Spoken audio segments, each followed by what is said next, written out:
تو ثنا کرنا کیا ہے؟ سنت. صحیح ہے. اچھا اس کے بعد ہے تعوذ. تعوذ کس کو کہتے ہیں؟ اعوذ باللہ من الشیطان الرجیم. اس کا ترجمہ تو آتا ہوگا، بچپن میں سیکھا ہوگا. کیا ہے ترجمہ بھی؟ میں اللہ کی پناہ لیتا ہوں شیطان مردود سے. ہم نے بچپن میں یاد کیا تھا، ابھی تک یاد. یہ شیطان مردود سے ہم اس طرح پڑھتے تھے.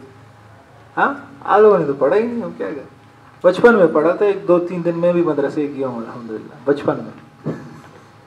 پھر قاری صاحب نے مارا، پھر نہیں گیا. اچھا حکم کیا ہے؟ سنت. پھر جب بڑے ہو گئے پھر زبردستی گئے، پھر والدین نہیں چھوڑے تھے پھر گئے. اور بچپن میں والدین زبردستی بھیج رہے تھے، اب نہیں جا رہے. الٹا حساب.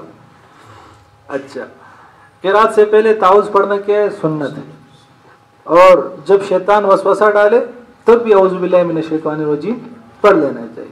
مثلا شیطان یہ وسوسہ ڈالے، چلو یار آج کیا کرنا ہے، سبق پڑھنا ہے، آج چھٹی کر لو، سو جاؤ، تو اعوذ باللہ من الشیطان. شیطان کا کیا کرنا ہے، سے روزے میں جانا ہے، اعوذ باللہ من الشیطان. جو بھی وسوسہ ہے تو ایک دم اعوذ باللہ من الشیطان الرجیم کہنا یہ بھی چاہیے. اس کے بعد یہ تسمیہ. تسمیہ کس کو کہتے ہیں؟ تسمیہ کو جس سے جوتے باندھتے ہیں. ہاں بسم اللہ الرحمن. نعمان بھائی تسمیہ کس کو کہتے ہیں؟ جوتے باندھتے ہیں.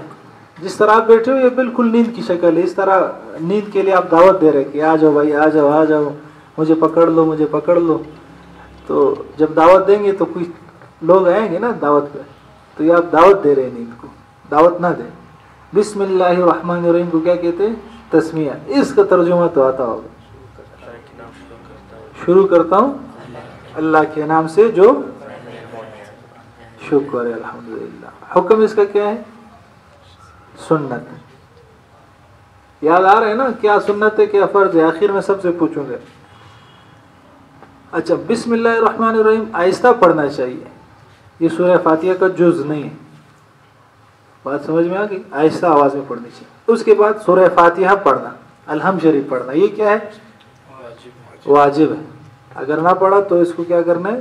سجدہ سا کرنا لازمی ہے. ترجمہ آتا ہے آپ سب کو؟ آتا ہے؟ ابھی میں پڑھ رہا ہوں، غور سے سنو اور اس کو یاد کرو. الحمدللہ رب العالمین.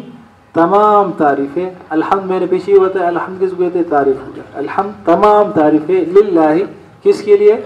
اللہ کے لیے. رب العالمین جو رب ہے، پروردگار ہے کس کا؟ تمام جہانوں، تمام جہانوں کے اوپر. الرحمن الرحیم جو کہ بڑا مہربان اور نہایت رحم کرنے والا ہے. مالکی یوم الدین. مالک تو پشتو میں اردو میں ہر چیز میں کہتے ہیں مالک، مالک کو کہتے ہیں. یوم دن کو کہتے ہیں، 2 یوم کی رخصت عنایت فرمائے. صحیح ہے. دین، دین کہتے ہیں بدلے کا دن، صحیح، فیصلے کا دن، سزا و جزا کا دن. تو مالک یوم الدین سزا و جزا کے دن کا مالک. اچھا ایاکا اس کو کہتے ہیں کہ خاص آپ کے لیے. ایا کا مطلب خاص آپ، خاص تو، خاص تم، تجھ ہی سے، تمہارے لیے ہی. نعبدو عبادت سے، عین با دال عبادت میں آتا ہے نا. نعبدو ہم تیری ہی عبادت کرتے ہیں. وَإِيَّاكَ نَسْتَعِينُ اور تجھ ہی سے مدد مانگتے. ایاک نعبد و ایاک نستعین. آج کل ایک ہمارے لیڈر صاحب بھی یہ بہت پڑھتے ہیں، آگے نہیں پڑھتے. اہدنا الصراط المستقیم، سیدھا راستہ دکھاؤ، یہ نہیں کرتے. تجھی سے مدد مانگتے اور چلو یہ پڑھتے، یہ بھی بہت ہے. اللہ ہم سب کو ہدایت نصیب فرمائے. ہم کسی پہ تنقید نہیں کر رہے، ایسا نہ ہو بعض فالوورز ان کے ناراض ہو جائے، کل سے سبق میں ہی نہ آئے. ہم معافی چاہتے اگر آپ لوگ ناراض ہو گئے. صحیح ہے، سبق پڑھنے آ جاؤ، چاہے جس کو بھی فالو کرو لیکن کرو. خیر انشاءاللہ اس پر بھی ایک دن اعتکاف پر بات کر لیں گے. اچھا اہدنا الصراط المستقیم، اس کا کیا مطلب؟ اہدنا ہمیں دکھا، چلا کس پہ؟ صراط المستقیم. صراط راستے کو کہتے ہیں، مستقیم سیدھا راستہ. صحیح. صراط الذین، صراط راستہ، الذین ان لوگوں کا، انعمت جن پر تو نے انعام کیا. دیکھو انعام میں نون عین میم ہے نا، انعمت میں بھی نون عین میم، انعمت. اس طرح آپ اردو کے الفاظ سے اس کو ساتھ ریلیٹ کرو نا تو ترجمہ آپ کو یاد رکھنا آسان ہو جائے گا. انعام کو یاد رکھو، انعمت، انعمت میں نون عین میم آ رہا ہے. جس پر تو نے انعام کیا. ابھی دیکھو یہ انعامتا ہے نا, اگر ہم اس کو انعمت کہیں گے تو یہ کفر ہو جائے. کیوں؟ کیونکہ اس کا مطلب ہے ان لوگوں کا راستہ جس پر میں نے انعام کیا. انعمت اگر ہم کہیں گے, اور انعام تھا تو نے انعام, میں نے تو انعام نہیں کیا, انعام تو اللہ نے کیا. تو اتنی خطرناک بات. اسی وجہ سے کہتے ہیں قرآن سیکھو. قرآن نہیں سیکھو گے تو بہت بڑا مسئلہ ہوگا, نماز بھی صحیح نہیں ہوگی. غیر المغضوب علیہم, نہ کہ ان لوگوں کا راستہ جن پر غضب ہوا.